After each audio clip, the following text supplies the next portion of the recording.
Je suis coach, thérapeute et entrepreneur. Je vous accompagne pour vivre une vie plus alignée, dans laquelle vous osez être qui vous êtes vraiment et dans laquelle vous avancez en toute confiance vers vos rêves. Avant d'être coach, j'étais responsable RH en entreprise. Puis j'ai fondé Be Your Best Self, mon entreprise de coaching, en 2017. Dans mes coachings, je vous accompagne à votre épanouissement intérieur, l'accueil et la gestion de vos émotions, votre confiance en vous. Mais de par mon parcours d'ancienne RH, je vous accompagne aussi dans votre épanouissement professionnel, votre équilibre pro-perso, le fait de vous mettre des limites au travail, de mieux communiquer avec vos collègues, votre manager, de vous organiser ou encore de dépasser le syndrome de l'imposteur au travail. J'accompagne et j'ai aussi accompagné de nombreuses reconversions. Je suis formée au coaching, à la programmation neurolinguistique, aux neurosciences de l'accompagnement et à la communication non violente. Mon cabinet est à Paris, mais je vous accompagne aussi en ligne si vous vivez ailleurs ou si vous ne pouvez pas vous déplacer. Dans ce podcast, et aussi dans les articles de mon site, je vous partage mes outils, mes clés et mon expérience d'accompagnante pour vous aider à mieux vous connaître, à vous faire confiance et à vous aimer. Et surtout, à vous mettre en mouvement dans vos projets pour créer et vivre la vie dont vous rêvez. Très bonne écoute. Bonjour à toutes et à tous, j'espère que vous allez bien. Aujourd'hui, j'avais envie de vous parler d'un sujet qui me tient à cœur parce qu'il revient beaucoup dans les séances de coaching que je fais au cabinet ou en ligne ou d'ailleurs dans les coachings de groupe. C'est la question du défaut. J'ai des défauts et donc je ne m'aime pas à cause de ces défauts. Ou j'ai des défauts donc je me compare aux autres à cause de ces défauts. Et donc au cabinet, quand je travaille avec les personnes que j'accompagne sur la confiance en soi, non seulement souvent elles ont du mal à voir leurs qualités, à voir ce qui brille en elles, à voir ce qu'il y a d'extraordinaire dans leur personnalité, mais en plus de ça, très souvent elles se focalisent sur leurs défauts en s'auto-flagellant et en s'en voulant d'avoir ces caractéristiques qu'elles considèrent comme négatives. Alors, avant de vous parler du sujet des défauts et peut-être de vous amener à voir vos défauts différemment, peut-être même à les voir positivement, je voudrais qu'on revienne sur ce que c'est qu'un défaut. Ce qu'on appelle communément défaut, c'est en fait un trait, une caractéristique physique ou de notre personnalité qui nous agace chez nous-mêmes, qu'on n'aime pas chez nous-mêmes, ou alors qui agace les autres, ou encore qui nous dessert. C'est-à-dire que dans notre quotidien, ça nous empêche d'atteindre nos objectifs, ça nous empêche d'être la personne qu'on voudrait être. Donc il y a vraiment cette notion d'une caractéristique qu'on n'aime pas et qui nous empêche d'être qui on voudrait être ou de faire ce qu'on voudrait faire. Très souvent, on considère ce défaut, c'est un comportement qui est assez rigide, qui est figé, et qu'on va pas changer selon les circonstances, et qu'en fait, on trouve pas adapté à la situation.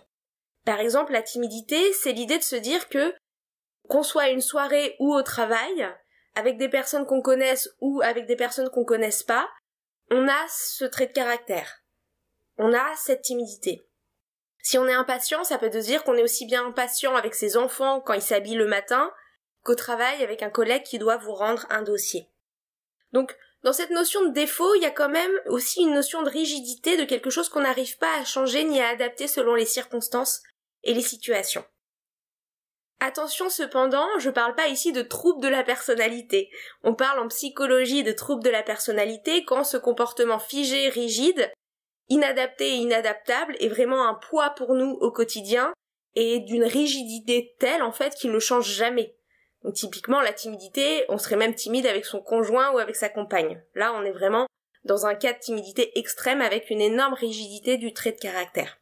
Ici je vais pas parler de ces troubles de la personnalité mais on va rester à la notion de défaut, c'est-à-dire cette chose qui nous agace chez nous, qui agace peut-être les autres aussi parfois et qu'on trouve rigide ou difficile à adapter d'une situation à l'autre.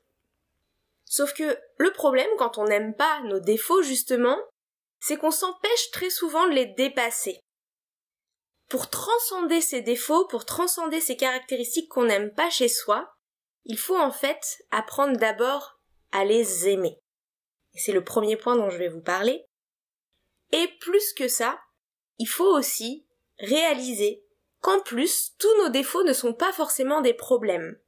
Et que mieux que ça, très souvent, ils cachent des qualités. C'est de ça dont je vous parle aujourd'hui. Alors, la première chose que je voulais vous dire, c'est déjà travailler sur nos défauts Oui, mais seulement s'il nous pose des problèmes. Aujourd'hui, avec la vulgarisation et parfois le côté un peu galvaudé du développement personnel, on va inviter tout le monde à travailler sur soi en permanence. Déjà, j'aime pas forcément le mot travailler sur soi. On apprend à se connaître, on apprend à s'aimer, on réfléchit à ce qu'on veut transformer, faire évoluer, c'est un chemin, pas vraiment un travail.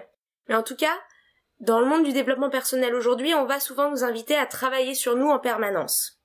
Et moi, ce que j'ai envie de vous dire aujourd'hui dans cet épisode, c'est que travailler sur soi, faire évoluer ses défauts, oui, pourquoi pas, mais seulement s'ils nous posent problème, à nous.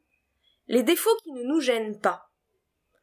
Si on est imparfait sur certains points au regard des critiques de la société ou au regard des critères des autres, eh bien, on ne va pas se pourrir la vie à vouloir absolument changer ses défauts. Donc les défauts qui ne nous gênent pas, on les prend pour des caractéristiques de notre personnalité, et c'est tout. Je vous donne un exemple. Je reprends l'exemple de la timidité. Est-ce que c'est un défaut? Oui et non, ça va dépendre. Si vous êtes quelqu'un qui veut fréquenter plus de monde, qui veut développer son réseau, qui veut absolument s'entourer du plus grand nombre de personnes possible, alors peut-être que la timidité est un frein dans ce projet pour vous. Mais à l'inverse, si vous êtes quelqu'un qui aimait les moments seuls, qui aimait vous recharger avec vous-même, qui n'aimait pas trop le contact des autres, et qui réussissait brillamment, je sais pas, dans votre carrière d'écrivain, ou de musicien, ou d'artiste, ou de comptable, avec cette timidité, est-ce que c'est véritablement un défaut? Non, en fait, à partir du moment où ça vous pose pas souci. Je prends un autre exemple. Mettons que vous soyez quelqu'un d'extrêmement exigeant, voire même d'intransigeant. Ce n'est pas un défaut si ça vous permet d'atteindre de superbes résultats, si dans vos relations, cette intransigeance ne vous pose pas problème parce que les gens vous aiment comme vous êtes et que finalement vous êtes aussi quelqu'un de suffisamment doux par ailleurs pour réussir à la tempérer. Ça devient un défaut si cette intransigeance fait que vous vous brouillez avec beaucoup d'amis, dès qu'ils sont en retard vous êtes furieux, avec des collègues, dès qu'il y a une coquille dans leur rapport, vous êtes en colère. Et donc cette intransigeance-là devient un défaut si elle vous pose problème au quotidien dans vos relations et dans votre rapport à vous-même et dans votre travail ou dans votre vie professionnelle ou personnelle. Donc vous voyez, il y a vraiment cette notion de se dire quelque chose n'est qu'une caractéristique et pas un défaut si au quotidien elle ne trouble pas notre façon de vivre. À l'inverse, ça devient un défaut si dans nos relations, dans notre vie, dans nos projets, cela nous empêche d'avancer comme on le voudrait. Donc le premier point que j'ai envie de vous dire, c'est si vous trouvez qu'il y a des choses qui sont des défauts chez vous, demandez-vous est-ce qu'elles me posent vraiment problème? Et si la réponse est non, peut-être arrêtez de les qualifier comme des défauts. C'est juste des caractéristiques que vous avez qui sont peut-être différentes de ce que les autres attendent de vous, de ce que la majorité des personnes font ou ont, mais ce ne sont pas des défauts à partir du moment où elles ne sont pas un problème dans vos objectifs de vie. Donc, s'améliorer à tout prix? Non.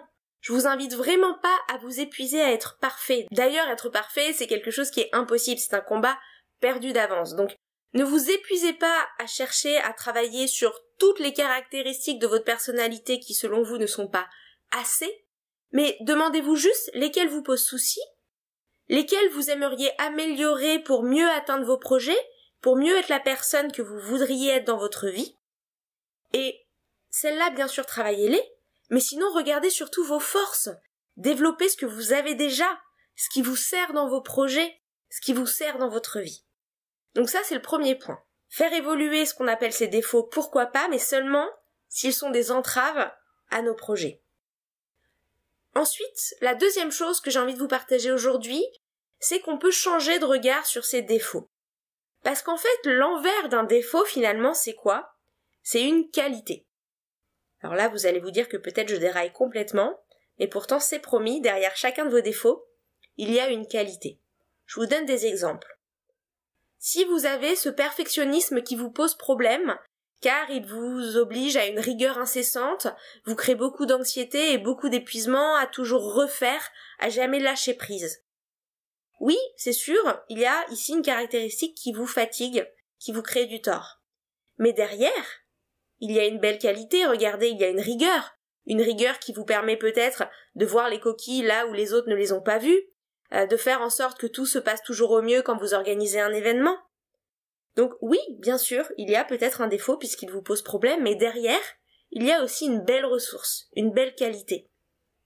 Et peut-être que plutôt que lutter contre le perfectionnisme, on peut se demander comment valoriser cette rigueur de la façon la plus juste pour vous et la plus utile pour vous. Je vous donne un autre exemple. Si vous êtes quelqu'un de réservé et que ça vous pose problème parce que dans les soirées, dans les meetings, dans les réunions, vous avez l'impression de manquer de conversation, eh bien, peut-être que derrière, il y a une belle qualité qui est d'être quelqu'un beaucoup dans l'observation de l'autre, dans l'écoute. Peut-être que vous captez chez les personnes dans ces soirées, dans ces réunions, des choses que d'autres ne voient pas. Peut-être aussi que vous êtes quelqu'un qui est beaucoup dans l'introspection, grâce à cette réserve. Et donc vous vous connaissez bien. Donc vous voyez, derrière le côté réservé, il y a des qualités. C'est pareil si votre impatience vous pose problème, car souvent, vous vous précipitez trop, vous faites les choses trop vite, et donc des fois il y a des petites erreurs. Derrière, il y a peut-être, tout de même, une qualité d'efficacité, de sens du résultat. Si vous êtes trop intrépide, eh bien, peut-être que vous pouvez aussi voir que vous êtes dans le mouvement. L'intrépidité permet aussi de se lancer, d'oser, de faire évoluer les choses. Là où des personnes qui sont toujours dans la peur, dans la réserve, dans le retrait, vont être beaucoup moins dans le mouvement.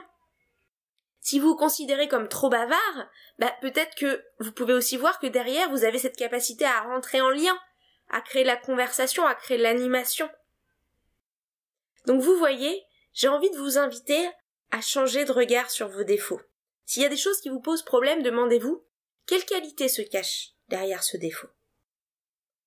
Et enfin, dernier point aujourd'hui, j'ai envie de vous inviter à comprendre que pour se transformer, pour faire évoluer ces choses qui nous posent problème, il faut d'abord les accueillir et les aimer. Comprendre qu'elles font partie de vous. Comprendre que vous êtes humain et que vous avez le droit d'avoir ces caractéristiques problématiques pour vous en ce moment. Lutter, et notamment lutter contre la réalité, n'a jamais fonctionné.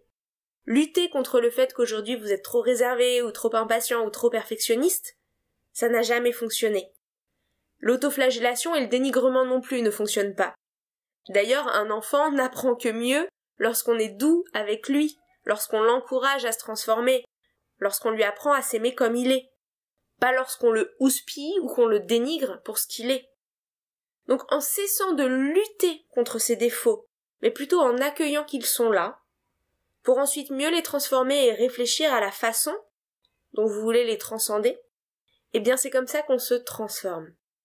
D'ailleurs, la célèbre psychologue thérapeute Lise Bourbeau l'a très bien expliqué dans son ouvrage La puissance de l'acceptation, que je vous conseille de découvrir si vous ne l'avez pas encore lu, c'est un petit bijou. Alors voilà, non seulement vous n'êtes pas obligé de changer tous vos défauts, en plus peut-être que certains de vos défauts cachent des qualités. Et pour terminer, si vous voulez les transformer, ces défauts, apprenez d'abord à les aimer comme une partie de vous-même, qui est comme ça aujourd'hui, et qui est en cours de transformation. J'espère que cet épisode vous aura plu. N'hésitez pas à le partager autour de vous s'il y a des personnes à qui vous pensez qu'il pourrait être utile, ou tout simplement si vous l'avez aimé. Vous pouvez suivre mon compte Instagram sur lequel je poste chaque semaine des conseils coaching, ainsi que mon blog sur lequel vous retrouverez des articles de développement personnel. À très bientôt.